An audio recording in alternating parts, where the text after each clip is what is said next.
My acts always had a story. It was a beginning, a middle, and an end. And of course the beginning is, I still have clothes on. In the middle I have less clothes on. At the end I have no clothes on.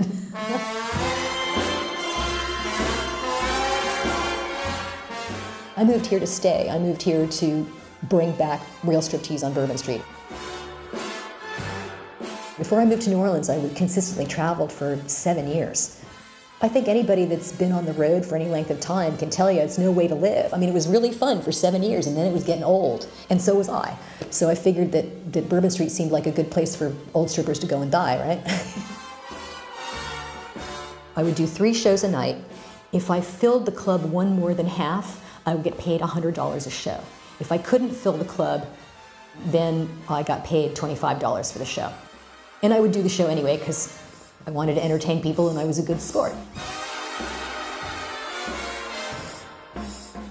I had several different kinds of Mardi Gras shows because, well, it is New Orleans and you should have a Mardi Gras show, so I had different kinds of costumes for that.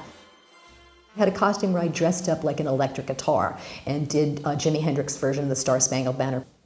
I had a show where I dressed up as a pregnant bride and had a baby that was a furry little beaver puppet. So then the beaver would talk to you. I had a show where I put a soft sculpture television on my head and did all these themes from television, including Perry Mason makes the best stocking removal song ever.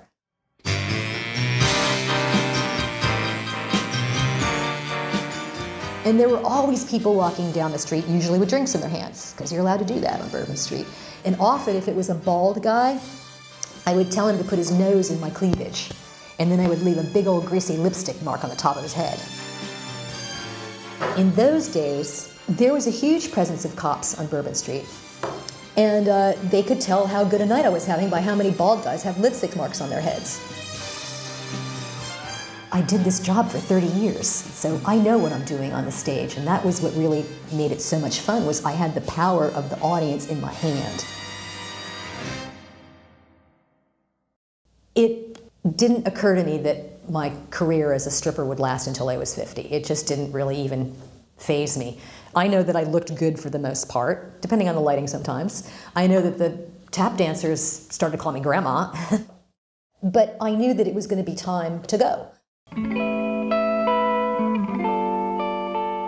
There was a story in the paper, this big story about how I graduate with my master's degree. Nearing 50, and the owners don't want to hear their strippers are nearing 50. They don't want to hear it. The owners fired me the next week. I always believed in giving customers the best value and entertainment value for their money. And that's why people would come back and see me again and again. I had conventions that would come every couple of years, and they're like, are you still there? Is she still there? Oh, she's still there.